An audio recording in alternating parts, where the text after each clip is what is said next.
안녕하세요. 제가 그동안은 이민재의 3분 아이북입니다. 이렇게 인사드렸는데요.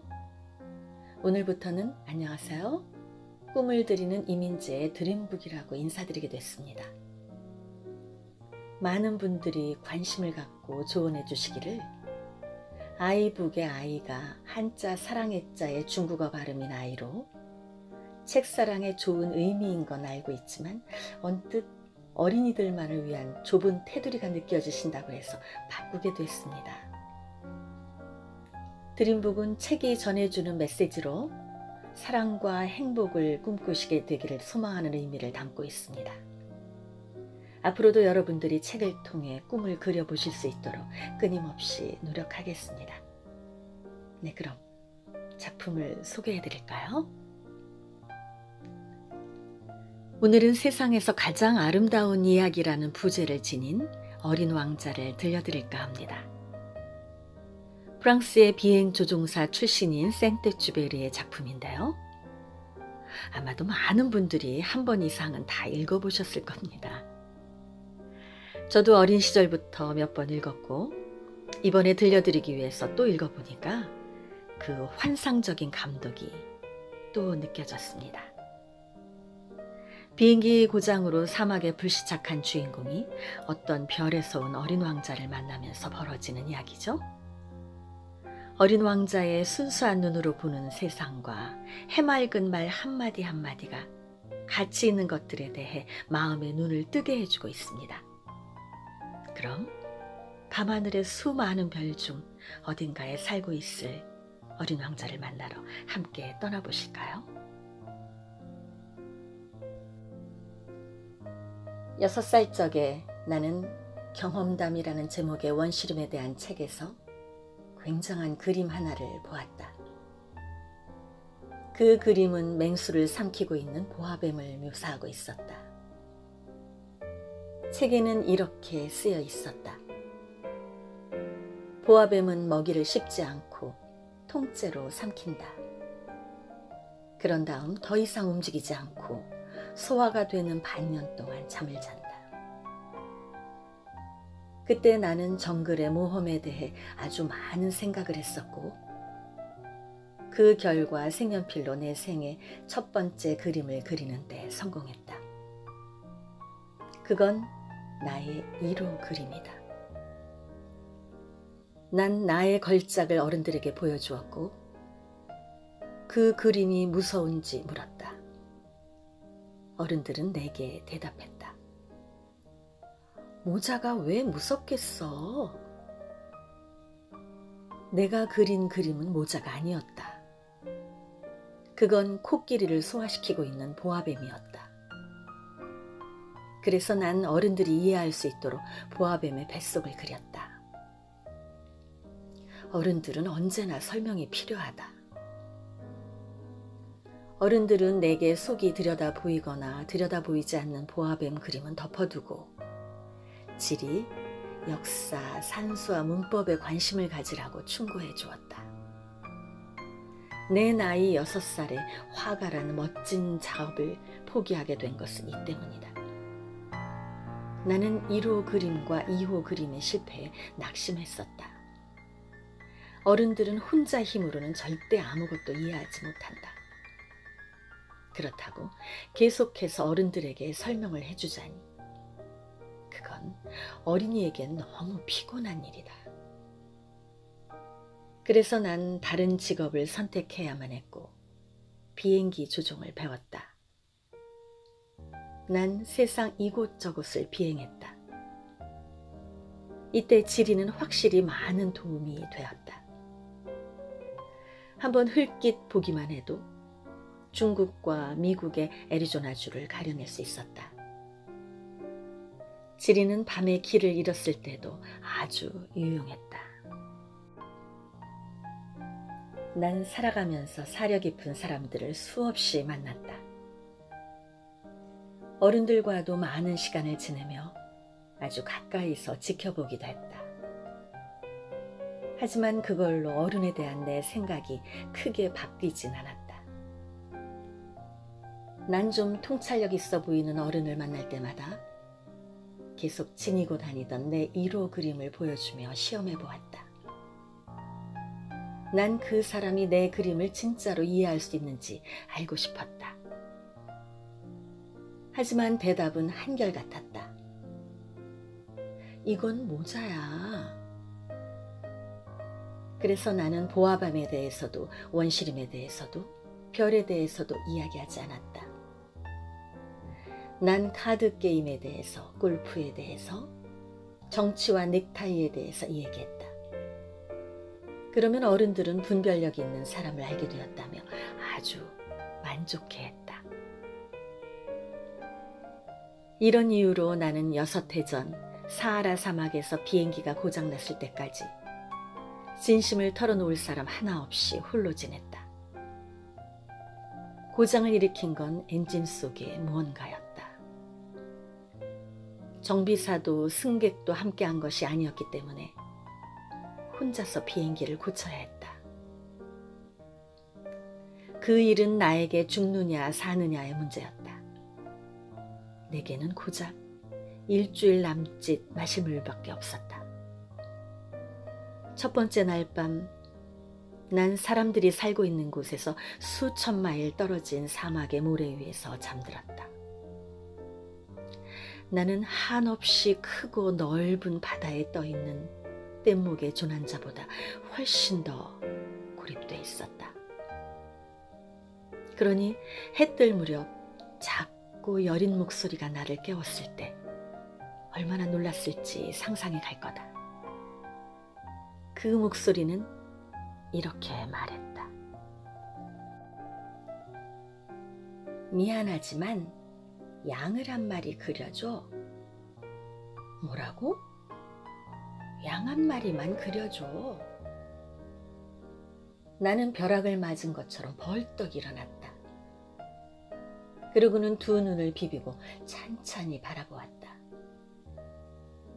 특이하게 생긴 아이가 날 심각하게 바라보고 있었다. 이 그림은 내가 어린 왕자를 그린 것들 가운데 가장 나은 것이다. 물론 그는 내 그림보다 훨씬 매력적이다. 그런데 그건 내 잘못이 아니다. 난 6살 적 어른들로 인해 상심한 뒤로 한 번도 그림 그리는 법을 배워본 적이 없었다. 속이 들여다 보이거나 속이 들여다 보이지 않는 보아뱀을 제외하고 말이다. 나는 놀라서 아주 동그래진 눈으로 아이를 바라보았다. 그런데 내가 본 아이는 길을 잃은 것 같지도 피곤에 녹초가 된 것 같지도 목이 말라 죽을 지경에 이른 것 같지도 또 심한 두려움에 사로잡힌 것 같아 보이지도 않았다. 아이는 사람들이 사는 곳에서 수천 마일 떨어진 사막 한가운데서 길을 잃은 모습이 전혀 아니었다. 마침내 입을 뗄 수 있게 됐을 때 나는 말했다. 그런데 거기서 뭐 하는 거야? 그러자 그는 무척 대단한 일이냥 조용한 목소리로 다시 말했다. 미안하지만 양을 한 마리 그려줘. 신비로움을 넘어 경이로운 때는 감히 거스르지 못하는 법이다. 사람들이 사는 곳에서 수천 마일이나 떨어진 사막, 죽음의 위험에 처한 상황에서 난 터무니없게도 주머니에서 종이 한 장과 만년필 한 자루를 꺼냈다. 하지만 이제껏 배운 것이 주로 지리, 역사, 산수와 문법이었음을 떠올리고는 아이에게 좀 언짢은 기분으로 그림을 그릴 줄 모른다고 말했다. 아이는 대답했다. 그건 아무래도 좋아. 양을 한 마리 그려줘. 난 양은 한 번도 그려본 적이 없었기 때문에 내가 유일하게 그릴 줄 아는 2개의 그림 중 하나를 그려주었다. 속이 들여다 보이지 않는 보아뱀의 그림 말이다. 그리고 이어진 아이의 대답을 듣고 깜짝 놀랐다. 아니, 아니야. 내가 원하는 건 코끼리를 삼킨 보아뱀이 아니란 말이야. 보아뱀은 너무 위험하고 코끼리는 너무 덩치가 커. 우리 집은 아주 작은 걸. 난 양이 필요해. 양 한 마리만 그려줘. 그래서 나는 다시 그림을 그렸다. 아이는 주의 깊게 바라보다가 말했다. 아니, 이 양은 벌써 병들었어. 다른 양을 그려줘. 난 다시 양을 그렸다. 그러자 아이는 너그럽고 상냥한 미소를 지으며 말했다. 잘 봐. 이건 숭냥이야. 뿔이 달려 있잖아. 그래서 나는 한 번 더 양을 그렸다. 하지만 그 그림 역시 이전의 그림들처럼 거절당했다. 이 양은 너무 나이 들었어. 난 오래 살 수 있는 양을 원해. 서둘러 비행기 엔진 수리를 시작해야 했던 난 인내심을 잃고 대충 극적거렸다. 그리고 그림을 내밀었다. 이건 상자야. 네가 원하는 양은 그 안에 있어. 그러자 꼬마 심판관의 얼굴이 환하게 밝아졌다. 내가 원한 게 바로 이거야. 양이 먹을 풀이 많이 필요할까? 왜? 우리 집은 아주 작으니까. 분명 충분할 거야. 내가 그려준 건 아주 작은 양이니까.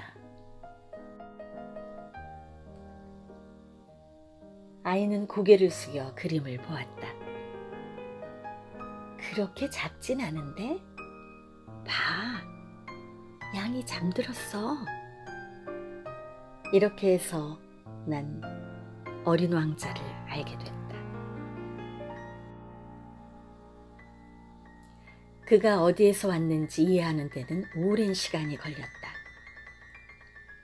어린 왕자는 내게 많은 질문을 쏟아냈지만 내 질문은 하나도 귀담아 듣는 것 같지 않았다.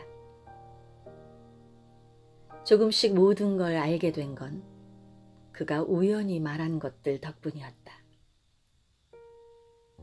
그가 내 비행기의 존재를 처음 알아차리고 이렇게 물었다. 이건 뭐 하는 물건이야? 물건이 아니야. 이건 하늘을 날아. 비행기야. 내 비행기지. 내가 하늘을 날 수 있다는 사실을 그에게 알려준 게 자랑스러웠다. 그때 그가 외쳤다. 뭐라고? 그럼 하늘에서 떨어졌다는 거야? 그래. 난 겸손한 말투로 대답했다. 정말 이상한 일이야. 말을 마친 어린 왕자가 큰 소리를 내며 귀엽게 웃었는데 그게 나를 아주 화나게 했다. 난 사람들이 내 불행을 심각하게 여겨주기를 원한다. 게다가 그는 이렇게 덧붙였다. 그럼 아저씨도 하늘에서 온 거네? 아저씨는 어느 별에서 왔어? 난 신비로운 그의 존재를 설명해 줄 희미한 단서를 어렴풋이 느끼고는 질문했다. 그럼 넌 다른 별에서 왔니? 그는 대답하지 않았다. 대신 내 비행기를 바라보면서 부드럽게 고개를 끄덕였다. 정말 이걸로는 아주 멀리서 오진 못했겠는걸?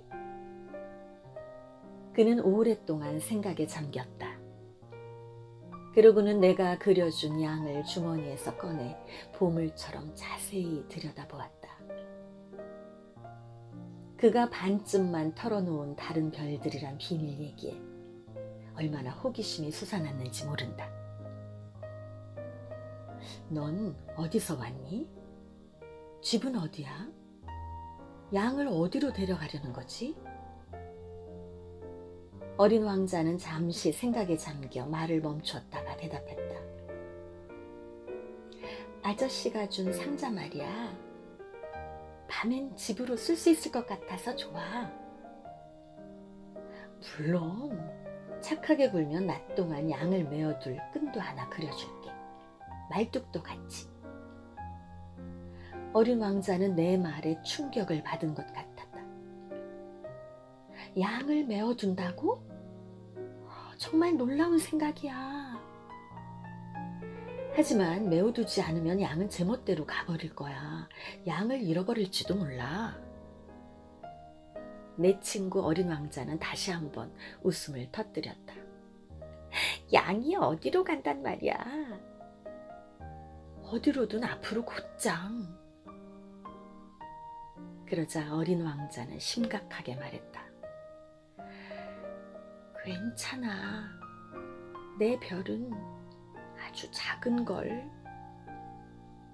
그리고 아마도 조금 슬프게 덧붙였다. 곧장 앞으로 가도 멀린 가지 못해. 이렇게 해서 난 아주 중요한 두 번째 사실을 알게 됐다. 그건 바로 그가 떠나온 별이 집 한 채보다 고작 조금 더 클 뿐이란 사실이다. 솔직히 많이 놀라진 않았다. 난 지구, 목성, 화성, 금성처럼 사람들이 이름을 붙여준 커다란 별들 말고도 망원경으로 보기 어려운 수많은 작은 별들이 있다는 걸 잘 알고 있었다. 천문학자는 그것들 중 하나를 발견하면 이름 대신 번호를 붙인다. 예를 들면 소행성 3251처럼 말이다. 난 어린 왕자의 별이 소행성 B610이라고 믿고 있다. 그 믿음엔 물론 충분한 근거가 있다. 이 소행성은 1909년 터키의 천문학자가 딱 한 번 본 적 있는 별이다. 그는 국제 천문학회에서 자신의 굉장한 발견을 증명했다. 하지만 그가 입고 있던 옷 때문에 아무도 그 말을 믿지 않았다. 어른들이란 그런 법이다. 그 일이 있고 난 뒤 터키의 독재자가 국민들에게 유럽식 옷을 입지 않으면 사형에 처하겠다고 강요했다. 1920년 그 천문학자는 우아한 옷차림을 하고 자신의 주장을 다시 증명해 보였다. 그러자 모든 사람들이 그의 의견에 동의했다. 내가 소행성 B612에 대해 이렇게 자세하게 소행성 번호까지 이야기하는 것은 어른들 때문이다. 어른들은 숫자를 좋아한다. 어른들은 새로 사귄 친구에 대해 이야기할 때 본질에 대해 질문하는 법이 결코 없다. 어른들은 절대로 이런 질문은 하지 않는다. 그 아이의 목소리는 어때? 어떤 놀이를 좋아하지? 그 아이는 나비를 수집하니? 어른들은 대신 이렇게 묻는다. 그 아이는 몇 살이야? 형제가 몇 명이니? 몸무게는? 아버지의 수입은 얼마나 되지? 어른들은 이런 질문으로 그 아이를 알 수 있다고 믿는다. 장밋빛 벽돌로 지은 예쁜 집을 봤어요. 창가에는 제라늄 화분이 있고 지붕 위에는 비둘기가 있어요. 집에 대해 이렇게 얘기한다면 어른들은 그 집을 상상하지 못할 것이다. 10만 프랑짜리 집을 봤어요. 어른들에게는 이렇게 말해야 한다. 그러면 어른들은 이렇게 말할 것이다. 굉장히 멋진 집이겠구나. 그러니까 어른들에게 어린 왕자는 무척 매력적이었고 기분 좋게 웃을 줄 알고 양 한 마리를 갖길 원했어요. 만약 양을 갖길 원하는 사람이 있다면 그건 그가 존재한다는 증거예요. 라고 말하면 어른들은 어깨를 으쓱 하고는 우리를 어린애 취급할 게 분명하다. 반대로 어른들에게 그가 떠나온 별은 소행성 B610이에요. 라고 말하면 어른들은 납득할 거고 질문을 퍼부으면 귀찮게 굴지도 않을 거다. 어른들이란 그렇다. 그렇다고 그런 걸로 어른들을 탓해선 안 된다. 어린이들은 어른들에게 너그러워야 한다. 물론 삶이 무엇인지 이해하고 있는 우리들은 숫자를 개의치 않는다. 난 동화처럼 이야기를 시작하고 싶었다. 이렇게 말이다. 옛날 옛적에 자기보다 클까 말까한 작은 별에 살고 있는 어린 왕자가 있었습니다. 어린 왕자는 친구가 필요했습니다. 삶이 뭔지 이해하고 있는 사람들에게는 이런 시작이 훨씬 진실하게 느껴질 거다. 난 사람들이 내 책을 함부로 가볍게 읽어버리는 게 싫다. 난 이 추억을 이야기하면서 몹시 슬프다. 내 친구가 양과 함께 떠나버린 지 벌써 6해가 흘렀다. 내가 여기서 어린 왕자에 대해 이야기하려는 건 그를 잊지 않기 위해서다. 친구를 잊는 것은 슬픈 일이다. 모든 사람에게 친구가 있었던 건 아니다. 만약 내가 그를 잊는다면 나도 숫자에만 관심이 있는 어른들처럼 될 것 같았다. 그래서 난 그림 물감과 연필을 샀다. 6살 적에 속이 들여다보이거나 속이 들여다보이지 않는 보아뱀 말고는 그림을 그려본 적 없는 내가 이 나이에 다시 그림을 시작하는 것은 어려운 일이다. 물론 가능한 가장 비슷하게 글을 그리려고 노력했다. 하지만 성공하리라는 자신은 없다. 어떤 그림은 괜찮은 것 같기도 하고 어떤 그림은 그와 닮지 않았다. 어린 왕자의 키를 착각하기도 한다. 어떤 그림의 어린 왕자는 키가 너무 크다. 또 어떤 그림의 어린 왕자는 너무 작다. 어린 왕자의 옷 색깔도 망설여진다. 그렇기에 실패를 거듭하며 그럭저럭 그려볼 수밖에 없다. 그럼에도 결국 아주 중요한 어떤 부분들을 틀릴지도 모른다. 하지만 그렇더라도 날 용서해 주어야 한다. 내 친구는 자신에 대해서 설명을 해준 적이 한 번도 없다. 그는 아마 내가 자기와 비슷하다고 생각한 것 같다. 하지만 불행하게도 난 상자 안에 있는 양을 볼 줄 모른다. 아마 나는 조금쯤은 어른들과 비슷한 것 같다. 나이가 들었나 보다. 난 매일 조금씩 그의 별에 대해, 떠나오게 된 이유에 대해, 여행에 대해 알게 됐다. 그 기회는 아주 천천히 슬며시 다가왔다. 3번째 되던 날 바오밥 나무의 비극에 대해 알게 된 것도 그랬다.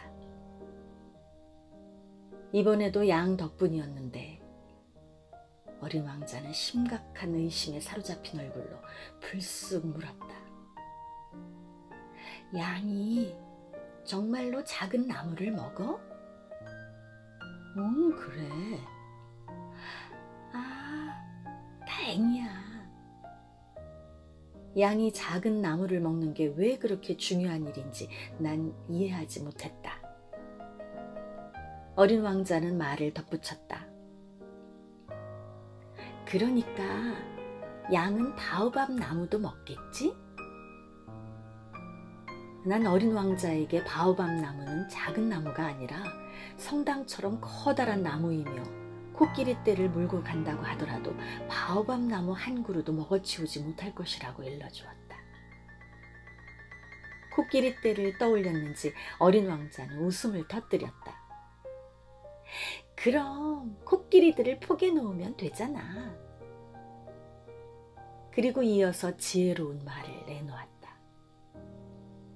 바오밥 나무도 자라기 전에는 작을 거야. 맞아. 그런데 말이야, 왜 양이 작은 바오밥 나무를 먹어치우길 바라는 거지?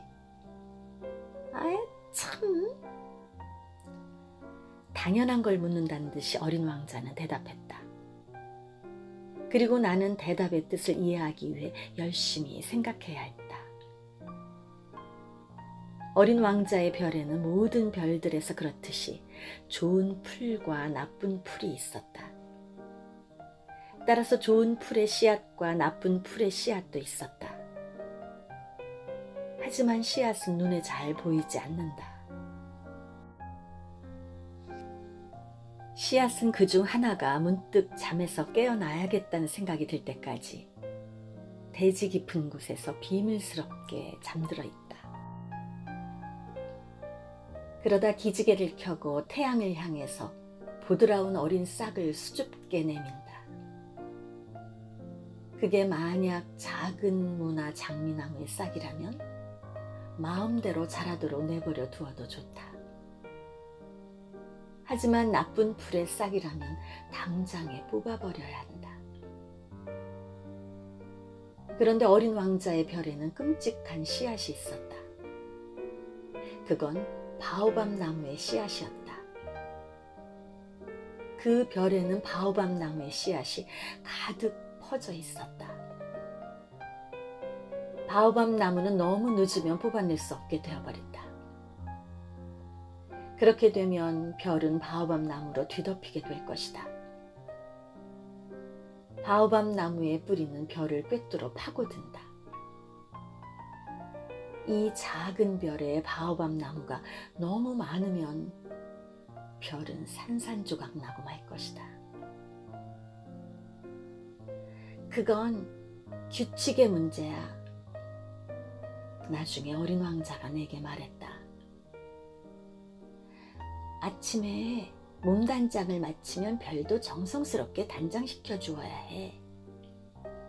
바오밥 나무인지 장미인지 가려낼 수 있게 되면 규칙적으로 바오밥 나무를 뽑아 주어야 해. 두 나무는 어렸을 때 모습이 꽤 비슷하거든. 이건 아주 귀찮은 일이지만 아주 쉬운 일이기도 해. 어느 날 어린 왕자는 지구 어린이들의 머릿속에 새겨들을 수 있을 만한 멋진 그림을 그려달라고 말했다. 언젠가 어린이들이 여행을 한다면 그 그림이 도움이 될 거야. 이따금은 일을 미루어 두어도 아무런 문제가 생기지 않아. 하지만 바오밥 나무의 경우는 언제나 끔찍한 일이 생겨. 난 어떤 별에 살던 게으름쟁이를 알고 있어. 그 게으름쟁이는 세 그루의 작은 바오밥 나무를 돌보는 일에 소홀했어. 난 어린 왕자가 일러주는 대로 그 별을 그렸다. 난 윤리학자 같은 말투로 말하는 걸 좋아하지 않는다. 하지만 바오밥 나무의 위험에 대해서는 너무나도 알려진 바가 없고 소행성에서 길을 잃은 사람에게 닥칠 위험이 몹시 크기에 이번만은 예외로 했다. 어린이들이 바오밥 나무를 조심해. 이 그림을 이렇게 정성 들여 그린 것은 내가 그랬듯이 자신도 모르는 사이 오래전부터 스쳐 지나갔을 위험을 친구들에게 알리기 위해서이다. 내가 준 교훈은 그만한 가치가 있다. 많은 이들이 궁금해할 거다. 왜 이 책에는 바오밥 나무 그림만큼 굉장한 그림이 없는 걸까? 대답은 아주 간단하다. 그리려고 해보았지만 그리지 못했다.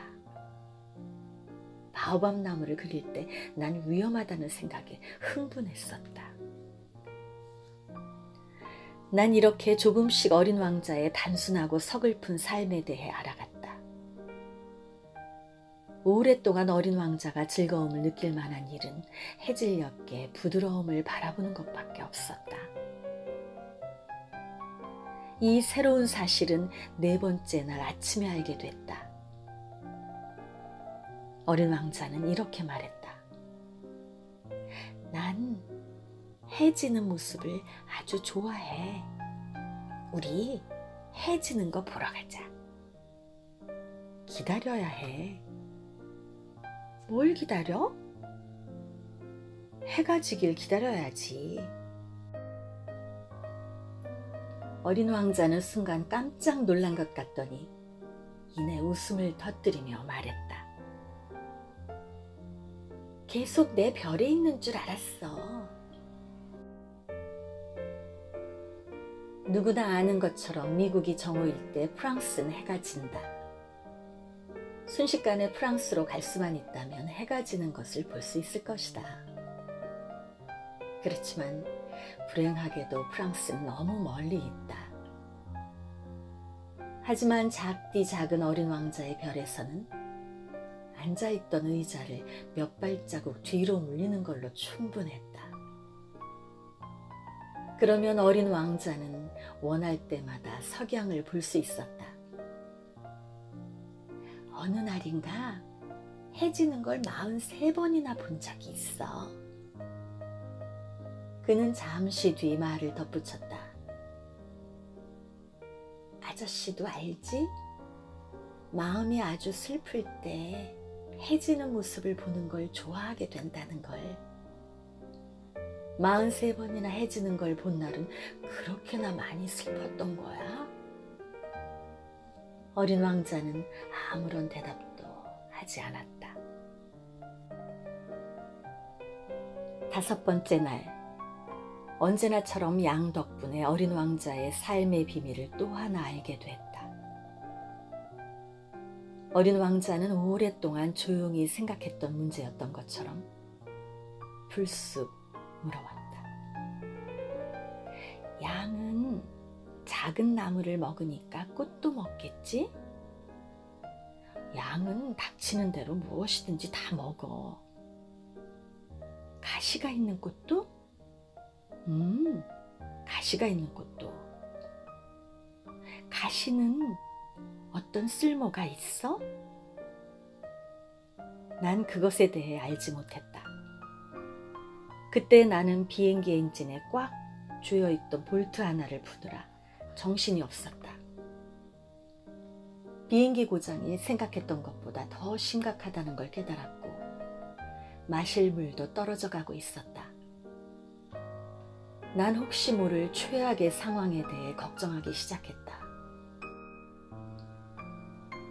가시는 어디에 써? 어린 왕자는 한 번 질문을 하면 포기하는 법이 없었다. 볼트 때문에 예민해져 있던 난 아무렇게나 대답했다. 가시는 아무런 쓸모가 없어. 가시는 꽃이 부리는 단순한 심술일 뿐이야. 그래? 잠시 침묵이 흘렀고 어린 왕자는 원망스럽게 쏘아댔다. 아저씨를 믿지 못하겠어. 꽃들은 연약하고 순진해.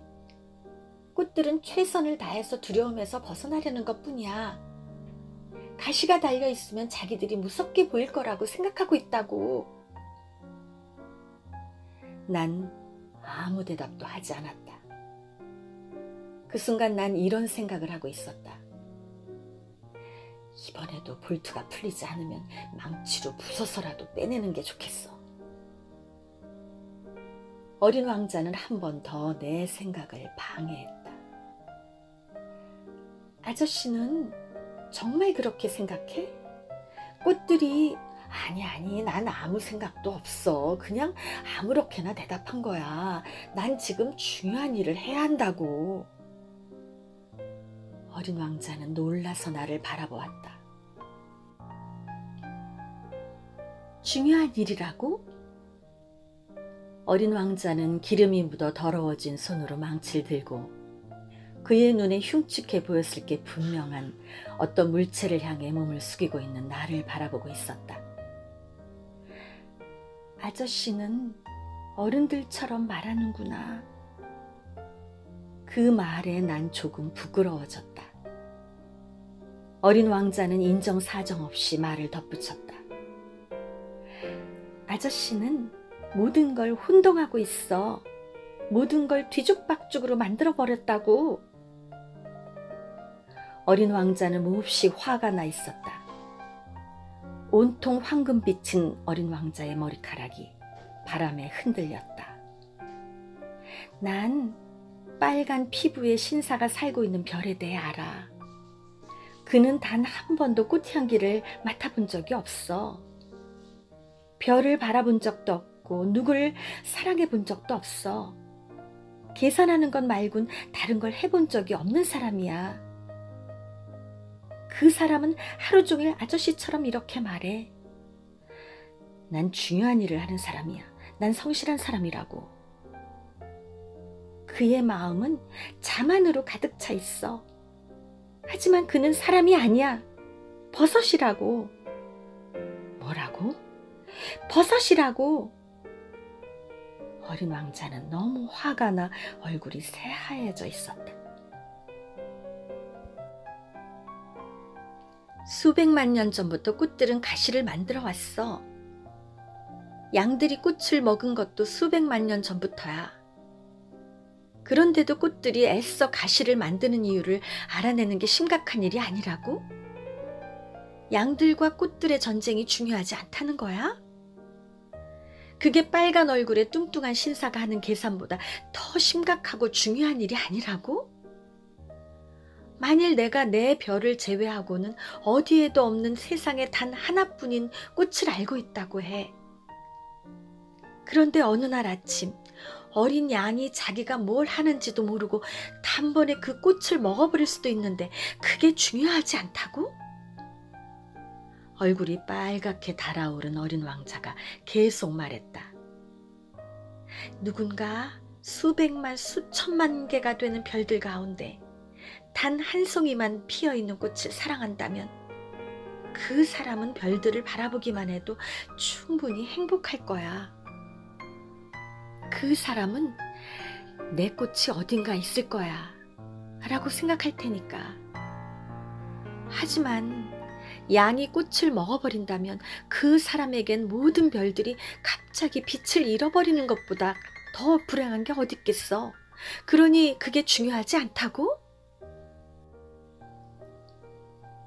어린 왕자는 더 이상 말을 잇지 못하고 울음을 터뜨렸다. 그리고 밤이 되었다. 난 연장을 내려놓았다. 망치도 볼트도 목마름도 죽음도 중요한 게 아니란 생각이 들었다. 어느 별, 어떤 행성, 내 행성, 바로 지구의 위로해 주어야 할 어린 왕자가 있었다. 난 어린 왕자를 품에 안았다. 그를 두 팔로 감싸 안고 달래면서 말했다. 네가 사랑하는 그 꽃은 위험하지 않을 거야. 양의 입을 막을 입마개를 하나 그려줄게. 네 꽃에게는 갑옷을 입혀줄게. 더 이상 어떤 말을 해야 할지 몰랐다. 내가 너무 서툴게 느껴졌다. 어떻게 그의 마음에 다가가고 또 공감할 수 있을지 알 수가 없었다. 눈물의 나라란 그렇게 신비로운 것이다. 나는 곧 그 꽃에 대해서 더 많이 알게 되었다.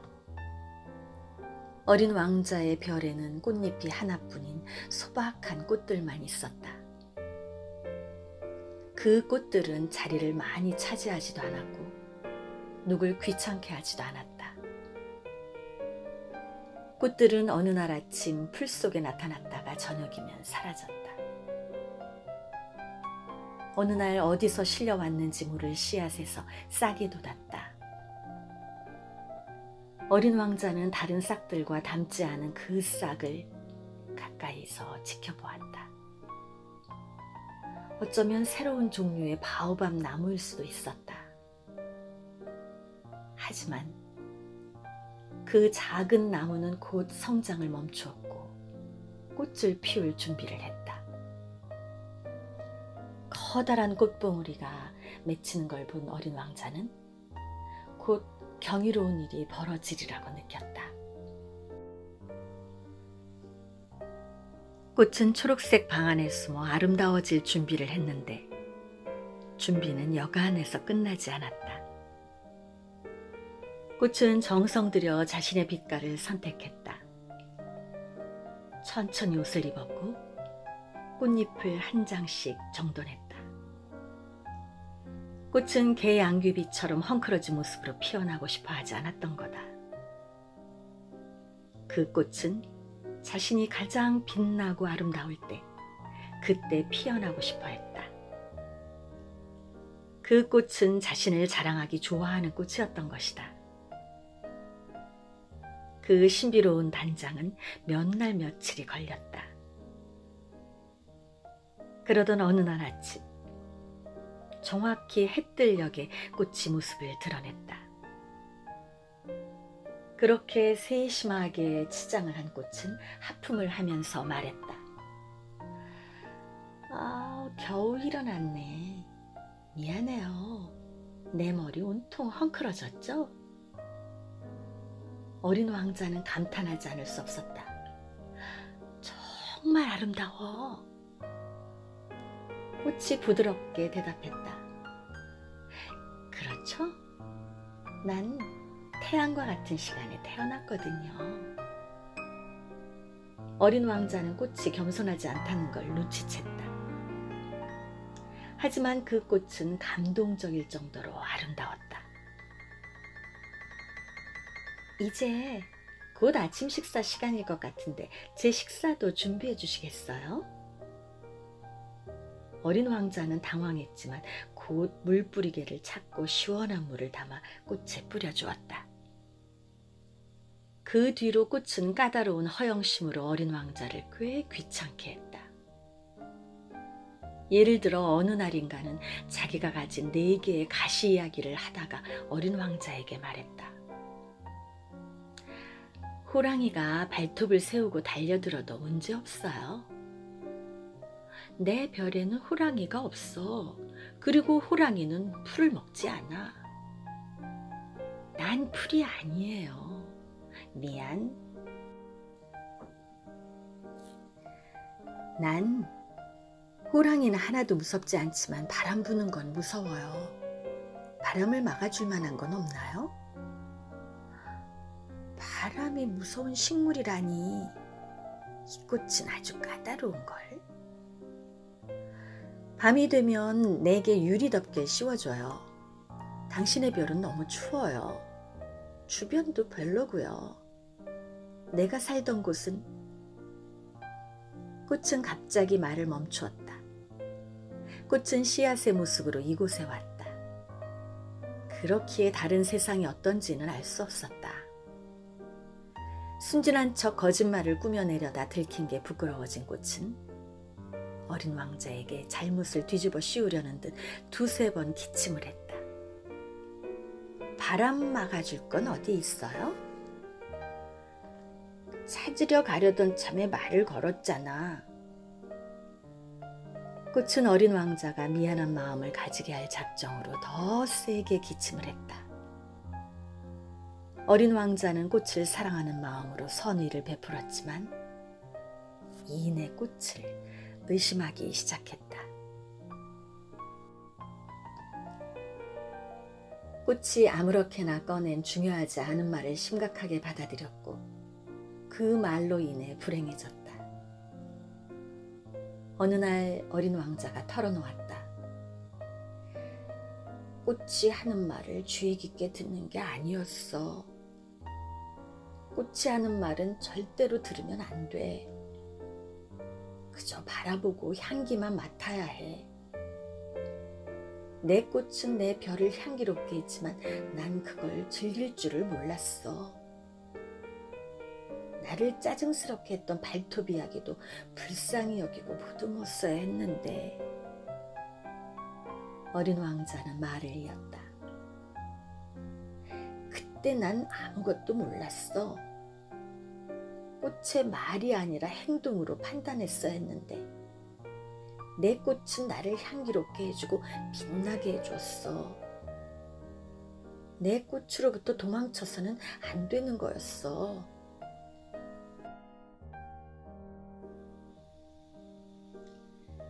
가엾은 속임수 뒤에 숨은 다정한 마음을 눈치챘어야 했어. 꽃들은 너무나 모순적이야. 그리고 그때 난 꽃을 사랑하는 법을 알기엔 너무 어렸어. 나는 어린 왕자가 철새의 이동을 이용해서 떠나왔을 거라고 확신한다. 떠나오는 날 아침 어린 왕자는 자신의 별을 잘 정돈했다. 정성스럽게 활화산도 청소했다. 그에게는 2개의 활화산이 있었다. 그것들은 아침 식사를 데우는데 아주 유용했다. 그에게는 휴화산도 있었다. 하지만 늘 그가 말했듯이 언제 다시 불을 뿜어낼지 모르는 일이었다. 그래서 어린 왕자는 휴화산도 청소했다. 화산은 청소만 잘해주면 폭발하지 않고 조용히 규칙적으로 타오른다. 화산 폭발은 벽난로 속에서 피어나는 불과 비슷하다. 물론 지구의 화산을 청소하기에 우린 너무나 작다. 그래서 지구의 화산들은 크고 많은 재난을 만들어낸다.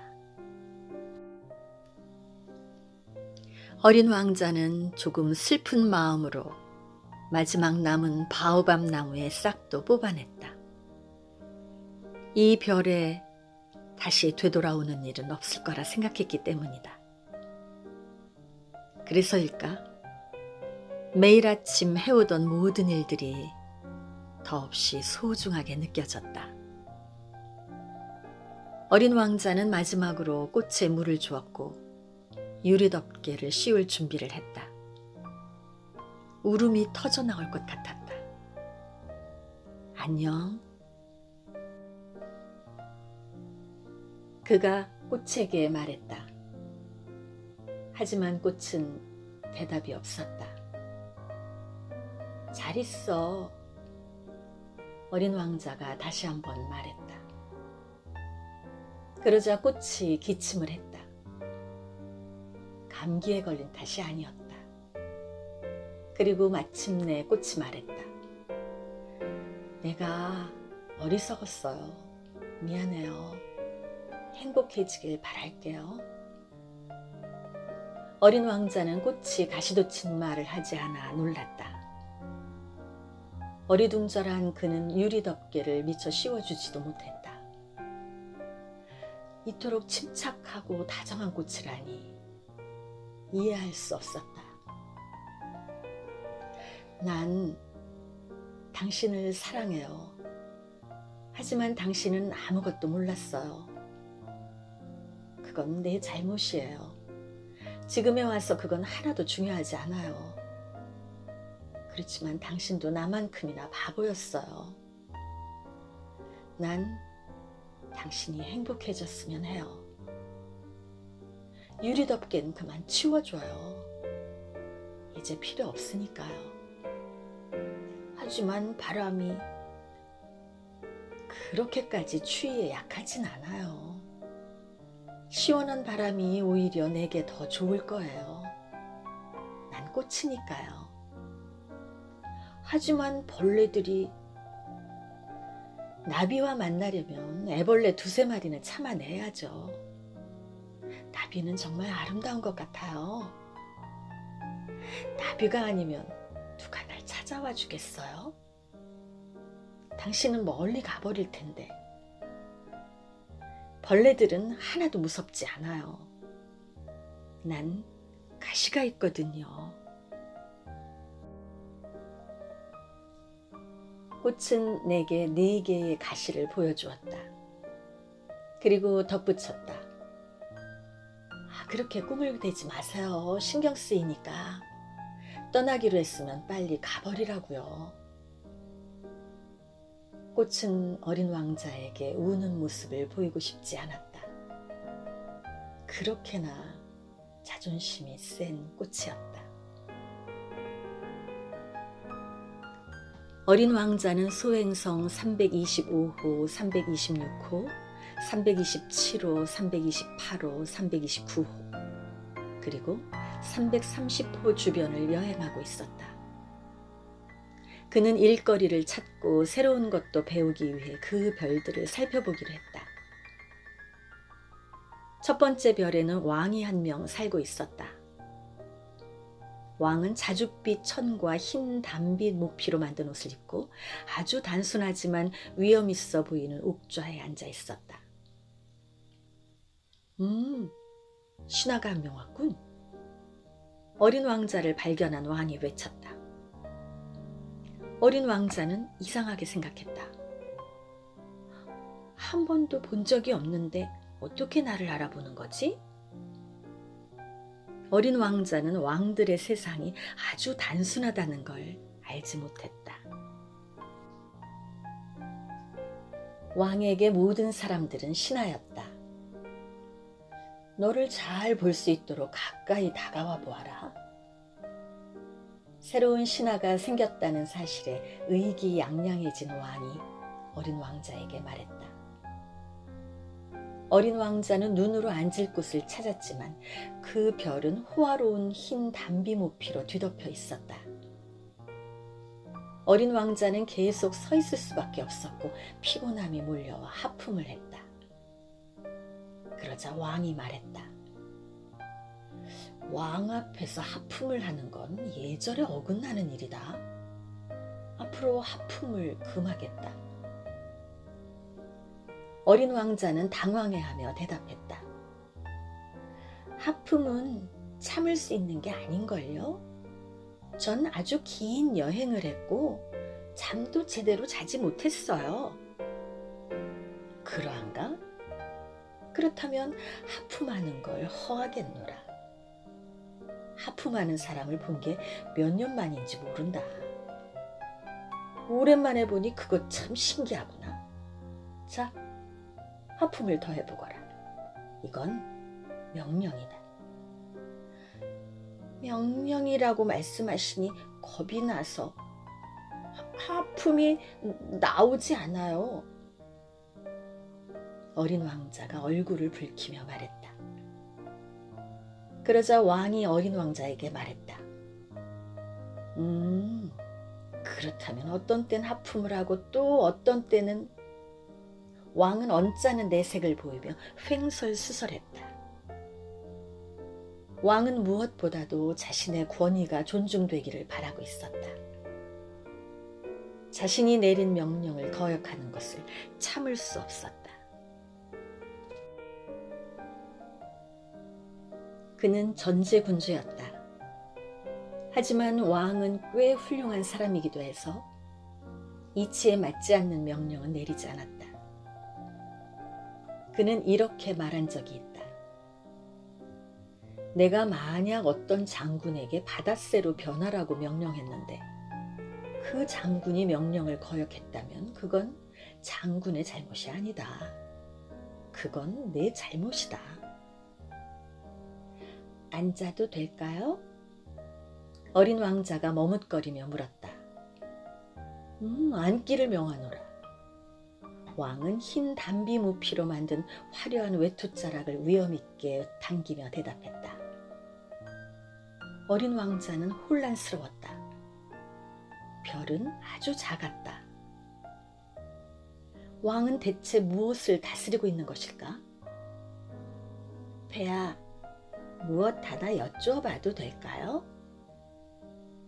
내게 질문하기를 명하노라. 왕이 서둘러 답했다. 폐하, 폐하는 무엇을 다스리고 계신가요? 모든 것. 왕이 아주 짧게 대답했다. 모든 것이요? 왕은 신중한 태도로 자신의 별과 다른 별들을 가리켰다.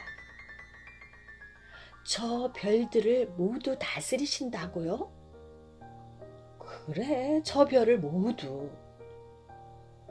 그는 이 별뿐만 아니라 우주의 전제 군주이기도 했다. 그럼 모든 별들이 폐하께 복종하나요? 물론이지. 내가 명령하면 모든 별들은 곧바로 복종하지. 난 불복종을 허락하지 않느니라. 어린 왕자는 왕이 가진 권력에 감탄했다. 만일 자신이 이와 같은 권력을 가지고 있다면 의자를 움직이지 않고도 하루에 43번이나 72번, 아니 100번, 어쩌면 200번까지도 해 저무는 걸 볼 수 있을 터였다. 이런 생각을 하자 어린 왕자는 떠나온 자신의 작은 별이 떠올라 조금 슬퍼졌다. 그는 왕에게 조심스레 부탁했다. 저 해지는 모습을 보고 싶어요. 부디 제 부탁을 들어주세요. 해가 지도록 명령해 주세요. 만일 내가 어떤 장군에게 나비처럼 이꽃 젖꽃으로 날아다니라고 명하거나 비극 한 편을 쓰라고 명하거나 바닷새로 변하도록 명했는데 그 명령에 복종하지 않는다면 장군과 나 둘 중에서 누가 잘못한 것이겠는가? 그건 폐하의 잘못입니다. 어린 왕자가 단호하게 말했다. 네 말이 맞다. 누군가에게 명령할 때는 그 사람이 할 수 있는 것을 요구해야만 한다. 권위란 이성의 근거를 두어야 해. 네가 만약 네 백성들에게 바다에 뛰어들라고 명령한다면 그들은 반란을 일으킬 거야. 내가 복종을 요구할 권리를 가질 수 있는 건 내 명령이 이치에 맞기 때문이지. 그럼 해가 지도록 명령하는 것은요? 한번 질문을 하면 꼭 답을 들어야만 하는 어린 왕자가 다시 물었다.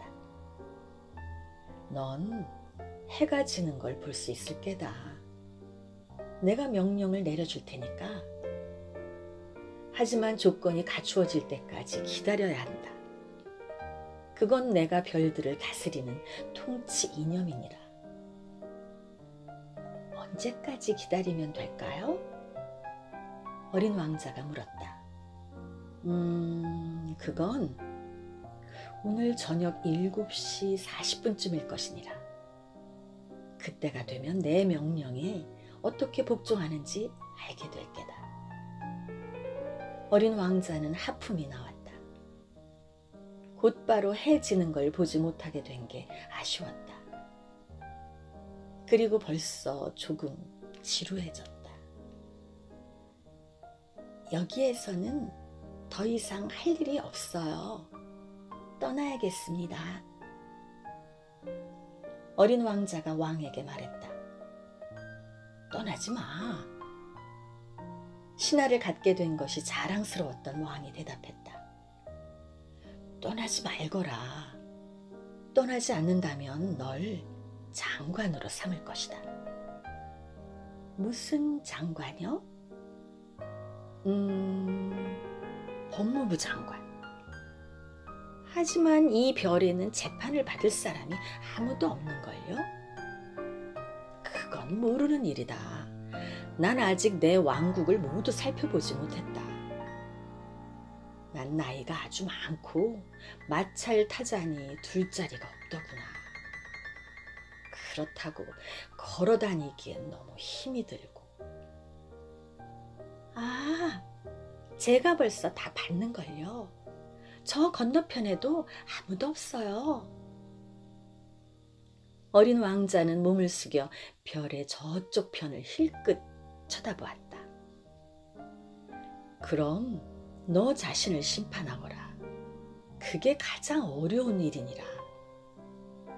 다른 사람을 심판하는 것보다 스스로를 심판하는 게 훨씬 더 어렵지 않느냐? 네가 스스로를 훌륭하게 심판해낸다면 넌 진정으로 현명한 사람이 될 수 있을 게다. 스스로를 심판하는 건 어디서든 할 수 있어요. 그러니까 전 이 별에 있을 필요가 없어요. 내 별 어딘가에 늙은 쥐 한 마리가 살고 있는 것 같구나. 밤이면 소리가 들려. 그 늙은 쥐를 심판하거라. 이따금은 그 쥐에게 사형 선고를 내리거라. 그러면 그 쥐의 생명은 네게 달려있게 된다. 하지만 사형을 내린 뒤엔 반드시 사면해 주어야 한다. 한 마리밖에 없는 그 쥐를 살려두어야 하니까 말이다. 전 사형 선고를 내리는 일은 하고 싶지 않아요. 이만 떠나야 할 것 같아요. 가지마, 왕이 말했다. 어린 왕자는 떠날 준비를 마쳤지만 늙은 왕을 슬프게 하고 싶지 않았다. 폐하의 명령이 어김없이 지켜지기를 원하신다면 이치에 맞는 명령을 내려주세요. 저에게 1분 안에 떠나라고 명령하시는 건 어떨까요? 지금이 그 명령을 내리시기에 좋은 조건을 갖춘 때인 것 같아요. 왕은 아무런 대답도 하지 않았다. 어린 왕자는 망설이던 끝에 한숨을 내쉬고는 자리를 떠났다. 그러자 왕이 서둘러 소리쳤다. 널 대사로 임명하겠노라. 아주 위험 있어 보이는 모습이었다. 어른들은 정말 이상해. 어린 왕자는 속으로 생각하며 발길을 옮겼다. 두 번째 별에는 허영심 가득한 사람이 살고 있었다. 아, 숭배자가 찾아왔군. 어린 왕자를 발견하자마자 허영심 가득한 사람이 외쳤다. 허영심 가득한 사람은 다른 이들이 모두 자기를 찬양한다고 믿고 있었다. 안녕하세요. 그런데 이상한 모자를 쓰고 계시네요. 사람들이 내게 환호하면 답례해주기 위해 쓴 모자란다. 하지만 불행하게도 지나가는 사람이 아무도 없구나. 그래요? 어린 왕자는 대답했지만 그의 말을 이해한 건 아니었다. 손뼉을 마주쳐봐. 허영심 가득한 사람이 말했다. 어린 왕자는 손뼉을 마주쳤다. 그러자 허영심 가득한 사람은 모자를 벗으면서 겸손하게 인사했다. 왕을 만났을 때보다 더 재밌는걸? 어린 왕자는 다시 손뼉을 치기 시작했다. 허영심 가득한 사람은 모자를 벗으며 다시 답례했다. 5분쯤 시간이 흐르자 어린 왕자는 이 단조로운 놀이가 실증이 났다. 어떻게 하면 그 모자를 떨어뜨릴 수 있나요? 하지만 허영심 가득한 사람은 어린 왕자의 말을 듣지 않았다. 허영심이 가득한 사람들은 칭찬하는 말만 들을 뿐이다.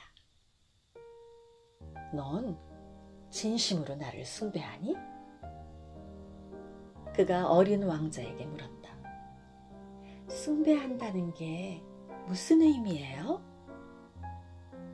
숭배한다는 건 내가 별에서 가장 잘생기고 가장 멋지게 옷을 입고 가장 부자고 가장 지적이라는 걸 인정하는 거란다. 하지만 이 별에는 아저씨밖에 없는걸요? 그래도 날 숭배해. 날 기쁘게 해주렴. 좋아요. 전 아저씨를 숭배해요. 근데 그게 뭐가 중요하죠? 어린 왕자는 어깨를 조금 으쓱하면서 말했다. 그러고는 이내 그 별을 떠났다. 어른들은 정말 너무 이상해. 어린 왕자는 이렇게 생각하면서 여행을 계속했다. 다음 별에는 술 취한 사람이 살고 있었다. 아주 짧은 방문이었지만 어린 왕자는 깊은 슬픔에 빠졌다. 거기서 뭘 하고 계세요? 어린 왕자가 술 취한 사람에게 말했다. 그는 빈 술병과 가득 찬 술병 더미 앞에 조용히 자리하고 있었다. 술 마시지. 침울한 표정으로 술 취한 사람이 대답했다. 왜 술을 마셔요? 어린 왕자가 물었다. 잊기 위해서야. 술 취한 사람이 대답했다. 뭘 잊고 싶은데요? 벌써 술 취한 사람이 불쌍해진 어린 왕자가 물었다. 부끄러움을 잊기 위해서야. 고개를 숙이며 술 취한 사람이 털어놓았다. 뭐가 부끄러운데요? 그를 돕고 싶었던 어린 왕자가 물었다. 술을 마시는 게 부끄러워. 이 말을 마치고 술 취한 사람은 계속 침묵했다. 난처해진 어린 왕자는 그곳을 떠났다. 어른들은 정말 너무너무 이상해 라고 생각하며 어린 왕자는 여행을 계속했다. 네 번째 별은 사업가의 별이었다. 이 사람은 너무 바빠서 어린 왕자가 도착했음에도 고개조차 들지 못했다. 안녕하세요. 담뱃불이 꺼졌어요. 어린 왕자가 말했다. 3 더하기 2는 5, 5 더하기 7은 12, 12 더하기 3은 15. 안녕? 15 더하기 7은 22, 22 더하기 6은 28. 불을 다시 붙일 시간도 없구나. 26 더하기 5는 31. 그러니까 5억 162만 2731이고. 뭐가 5억 얼마라는 거예요? 아직도 거기 있었어? 뭐냐면 5억 100만. 더 이상은 모르겠어. 일이 정말 많아. 난 성실한 사람이란다. 허튼 소리나 하면서 빈둥대는 걸 좋아하지 않지. 2 더하기 7은 뭐가 5억 얼마라는 거예요? 평생토록 일단 한번 질문을 하면 포기한 적이 없는 어린 왕자가 다시 물었다. 사업가는 고개를 들었다. 내가 이 별에서 54년을 사는 동안 방해를 받은 건 단 3번뿐이야. 첫 번째는 22년 전이었는데 어디서 떨어졌는지도 모르는 풍뎅이 때문이었어. 그놈이 얼마나 요란한 소리를 내는지 덧셈을 4군데나 틀렸지 뭐야. 두 번째는 11년 전 관절염이 악화됐을 때지. 난 운동 부족이야. 산책 같은 걸 할 시간이 없거든. 난 그만큼 바쁘고 진지한 사람이야. 세 번째는 바로 지금이야. 그러니까 내가 뭐라고 말했냐면 5억 100만. 뭐가 5억 100만이라는 거예요? 사업가는 조용히 일할 희망이 전혀 없다는 걸 깨달았다. 하늘에 보이는 저 작은 것들 말이다. 팔이요? 아니, 빛나는 작은 것들. 벌이요? 아니, 게으름쟁이들을 꿈꾸게 하는 금빛의 작은 것들 말이야. 별이요? 맞아, 바로 그거야. 5억 100만 개나 되는 별로 뭘 하시려고요? 5억 162만 2731개야. 난 정확하고 성실한 사람이지. 이 별들로 뭘 하시는데요? 뭘 하냐고? 아무것도 하지 않아. 그저 소유하는 거야. 별들을 소유한다고요? 그래. 하지만 내가 만난 어떤 왕들은 소유하지 않아. 그들은 지배하지. 소유와 지배는 아주 다른 거야. 별을 소유하면 아저씨는 뭐가 좋아요? 난 부자가 되지. 부자가 되면 뭐가 좋아요? 누군가 다른 별을 발견하면 그걸 살 수 있어. 이 아저씨도 지난번 그 술 취한 아저씨처럼 이야기하는걸? 이렇게 생각하며 어린 왕자가 계속 물었다. 그런데 어떻게 하면 별을 소유할 수 있나요? 별은 누구 거지? 사업가가 인상을 쓰며 되물었다. 몰라요. 누구의 것도 아니에요. 그럼 별은 내 거야. 내가 가장 먼저 별을 가질 생각을 했으니까. 그러면 별이 아저씨 것이 되는 거예요? 물론이지. 네가 만약 주인 없는 다이아몬드를 발견한다면 그건 네 거야. 네가 주인 없는 섬을 발견한다면 그것 또한 네 거야. 네가 가장 먼저 어떤 생각을 한다면 특허를 받아야 해. 그러면 그 생각은 네 소유가 되지. 나보다 먼저 별을 소유하겠다고 생각한 사람이 아무도 없으니까 그 별은 내 것이 되는 거야. 그건 그러네요. 그런데 그 별로 뭘 하시려고요? 관리하는 거지. 별을 세고 또 세면서 그건 어려운 일이란다. 하지만 난 진지하기 때문에 잘할 수 있지. 어린 왕자는 그래도 만족스럽지 않았다. 난요, 만일 목도리를 가지고 있다면 그걸 목에 두르고 다닐 수 있어요. 내가 꽃을 한 송이 가지고 있다면 그걸 꺾을 수 있어요. 하지만 아저씨는 별을 딸 수가 없잖아요. 그래, 맞아. 하지만 은행에 넣어둘 순 있어. 그게 무슨 말이에요? 작은 종이에 내 별이 몇 개인지 적는 거야. 그러고는 그 종이를 서랍 속에 넣고 열쇠로 잠그는 거지. 그게 다예요? 그걸로 충분해. 어린 왕자는 생각했다. 재밌는걸? 꽤나 시적이기도 하고. 하지만 그렇게 중요한 일은 아니야. 어린 왕자는 중요하다는 것에 대해 어른들과는 아주 다른 생각을 가지고 있었다. 난 꽃을 한 송이 소유하고 있어요. 그래서 매일 물을 주죠. 화산도 3개나 가지고 있는데 매주 분화구를 청소해요. 유화산이라도 청소해줘요. 언제 다시 불을 내뿜을지 모르는 일이거든요.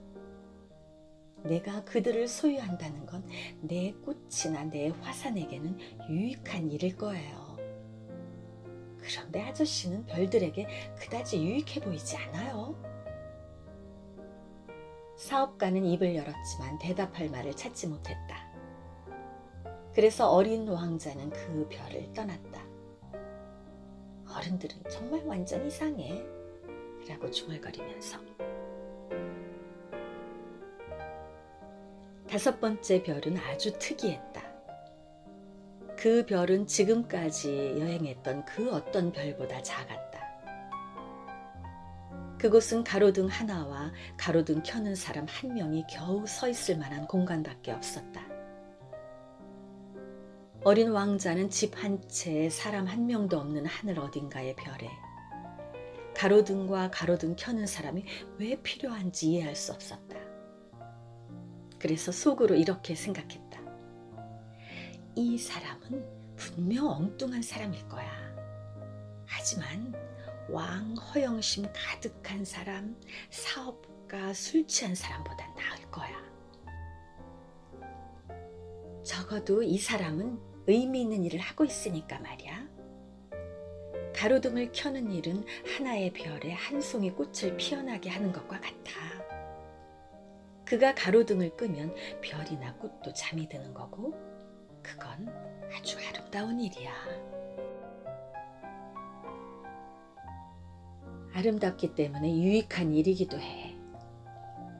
어린 왕자는 가로등 켜는 사람에게 가까이 다가가 공손히 인사를 건넸다. 안녕하세요. 아저씨 왜 방금 가로등을 끄셨어요? 명령 때문이야. 좋은 아침이구나. 가로등 켜는 사람이 대답했다.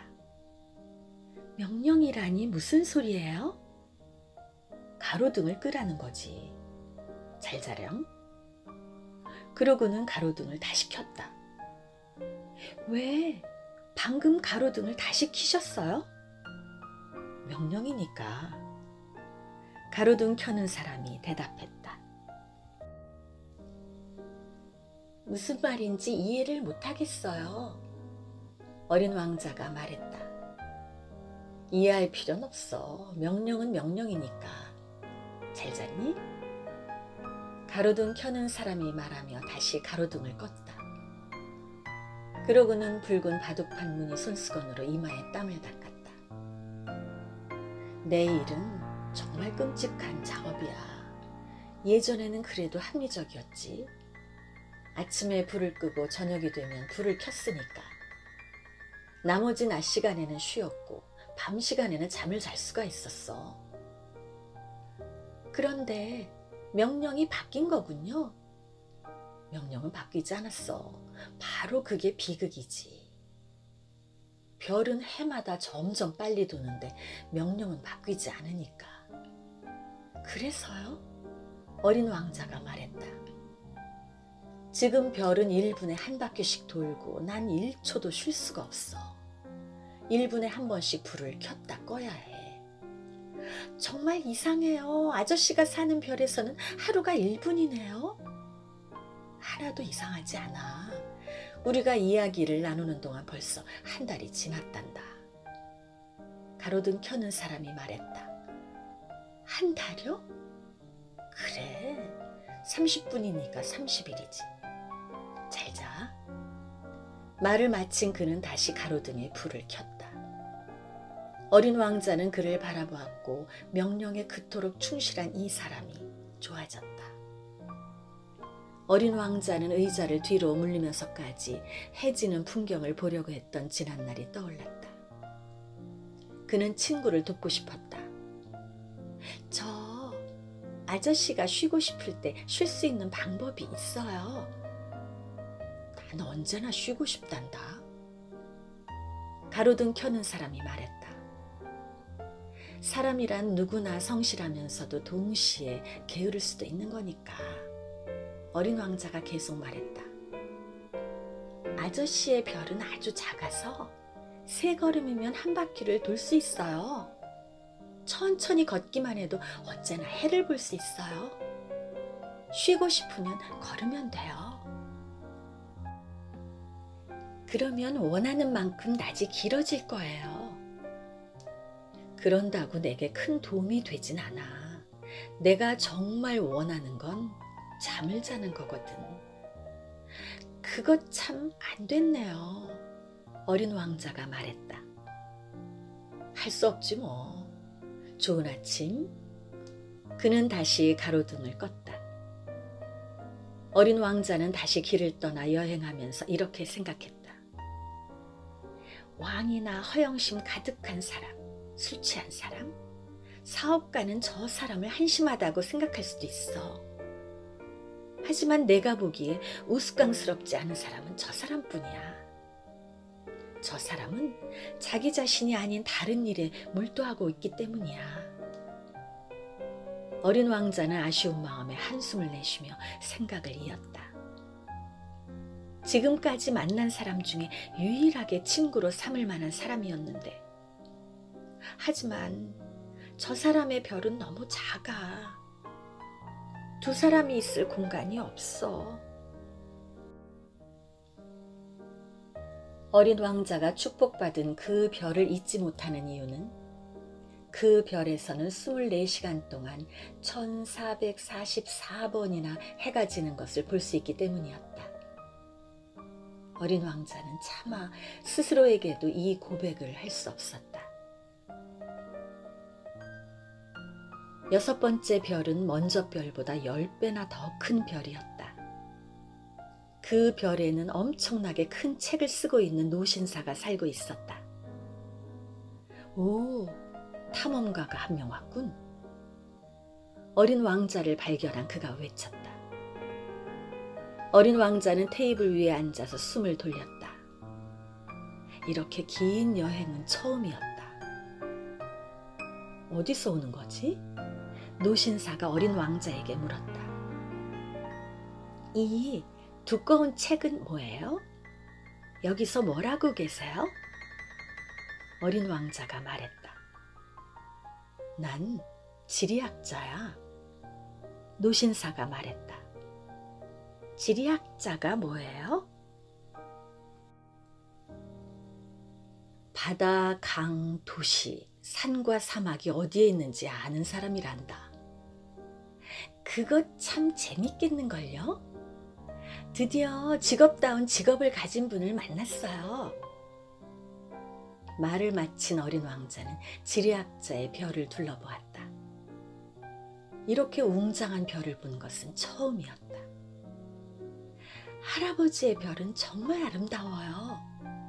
혹시 넓은 바다가 있나요? 그건 알 수 없단다. 지리학자가 말했다. 아, 그럼 산은요? 그것도 알 수 없단다. 지리학자가 말했다. 그럼 도시나 강, 사막은요? 그것도 알 수가 없구나. 지리학자가 말했다. 할아버지는 지리학자잖아요. 그래, 난 지리학자야. 하지만 탐험가는 아니지. 나에겐 탐험가가 정말 부족해. 도시와 강, 산과 바다, 넓은 바다와 사막을 셈하며 돌아다니는 건 지리학자가 하는 일이 아니야. 지리학자는 아주 중요한 사람이라서 한가로이 돌아다닐 시간이 없어. 지리학자는 자기 연구실을 떠나는 법이 없어. 대신 탐험가들을 만나지. 탐험가들에게 질문을 하고 그들의 기록을 기록하는 거야. 그들 중 한 사람의 기억에 흥미가 생기면 지리학자는 그 사람의 인성에 대해 조사시킨단다. 그건 왜요? 탐험가가 거짓말을 하면 지리책이 엉망이 될 테니까. 술을 너무 많이 마시는 탐험가도 마찬가지야. 그건 또 왜요? 어린 왕자가 물었다. 술 취한 사람에겐 세상이 두 개로 보이니까. 술 취한 탐험가의 말을 믿고 지리책을 쓰면 하나밖에 없는 산을 두 개라고 기록하게 될 거야. 제가 아는 사람 중에 엉터리 탐험가가 될 만한 사람이 한 명 있어요. 어린 왕자가 말했다. 그럴 수도 있지. 그래서 탐험가의 인성이 훌륭해 보이면 그 사람이 발견한 걸 조사하도록 시킨단다. 직접 보러 가시나요? 아니, 그러면 일이 너무 복잡해져. 대신 탐험가에게 증거를 가지고 오라고 한단다. 예를 들어 커다란 산을 발견했다고 하면 그 산에 큰 돌을 가져오라고 하는 거야. 지리학자가 갑자기 흥분하며 말했다. 그런데 넌 멀리서 왔잖아. 넌 탐험가가 분명해. 네 별에 대해 얘기해 주겠니? 지리학자는 노트를 펼치고 연필을 깎았다. 그는 탐험가들의 이야기는 우선 연필로 적었다. 그런 뒤 탐험가가 증거를 가져오면 그때 다시 잉크로 적었다. 자, 시작해볼까? 지리학자가 말했다. 아, 제가 살던 별은 그다지 흥미롭지 않아요. 제 별은 아주 작아요. 그리고 화산이 3개 있어요. 2개는 활화산이고 하나는 불이 꺼진 화산이죠. 하지만 언제 어떻게 될지 모르는 일이에요. 그래, 모르는 일이지. 지리학자가 말했다. 제 별에는 꽃도 한 송이 있어요. 꽃은 기록하지 않아. 지리학자가 말했다. 왜요? 꽃이 가장 예쁜걸요? 꽃은 일시적인 존재이기 때문이야. 일시적인 존재라는 게 무슨 의미예요? 지리책은 모든 책들 중에서 가장 귀중한 책이야. 지리책이 시대에 뒤떨어지는 일은 없어. 산이 다른 곳으로 자리를 옮기는 일은 거의 없거든. 넓은 바다의 물이 마르는 일도 거의 일어나지 않지. 우린 영원한 것들만 기록해.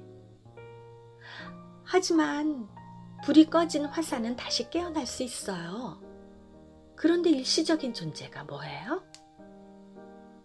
우리에겐 화산이 꺼져 있건 깨어 있건 똑같아. 우리에게 중요한 건 산이야. 산은 변함이 없지. 도대체 일시적인 존재라는 게 무슨 뜻이에요? 한번 질문을 하면 포기하는 일이 없는 어린 왕자가 다시 말했다. 그건 곧 사라질 위험이 있음을 의미해. 내 꽃이 곧 사라질 위험이 있다는 말씀이세요? 그래. 내 꽃은 일시적인 존재였구나. 내 꽃은 겨우 4개의 가시로 세상에 맞서 자신을 지켜내야 해. 그런 꽃을 홀로 남겨두고 왔다니. 어린 왕자는 생각했다. 별을 떠나온 뒤 처음으로 후회의 감정이 밀려왔다. 하지만 다시 용기를 냈다. 전 이제 어떤 별을 찾아가면 좋을까요? 어린 왕자가 물었다. 지구라는 별. 그 별은 아주 평판이 좋단다. 지리학자가 대답했다. 어린 왕자는 자신의 별에 두고 온 꽃을 생각하며 길을 떠났다.